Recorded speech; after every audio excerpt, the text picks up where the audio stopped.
స్థాయిని తెలుసుకోవటానికి కాదయ్యా.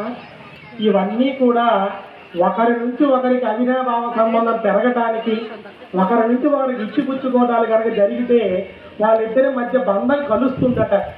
అందుకని వివాహ కార్యక్రమాల్లో ముందు చిత్తరికం ఉన్నా లేకపోయినా ఇవన్నీ కూడా మాట్లాడుకుంటూ ఉంటారు. ఇదిగో మా అబ్బాయికి ఇవ్వండి, మా అమ్మాయికి ఇవి చదివించండి, ఇట్లాంటివన్నీ ఎందుకు చెప్తా ఉంటారు. ఇదిగో అక్క చీర పెట్టండి, అవ్వ పుట్టం పెట్టండి, బావమర్దికి ఉంగరం పెట్టండి, ఆడపడుచు కట్టం తీసుకురండి, అర్ధమవుడు రేపు వాయిస్తుంది ఇంటికి రాగానే, ఇట్లాంటివన్నీ కూడా ఎందుకు పెట్టారు అంటే వారి కుటుంబం వీరి కుటుంబం వీళ్ళ ద్వారా మొదటిసారి కలుస్తుంది కాబట్టి, మొదటిసారి కలిసేది ఎప్పుడైనా కూడా త్వరగా హాయ్ బాయ్ అనేటట్టు కాకుండా ఒక బంధం కలవటానికి ఏదో ఒక క్రియ జరగాలి. కాబట్టి అప్పట్లో ఉన్నటువంటి సాంప్రదాయం ఏమిటి, సువాసిని లాగా బొట్టు పెట్టి కనుక బట్టలు కనుక పెడితే సాక్షాత్తు దేవతామూర్తిలాగా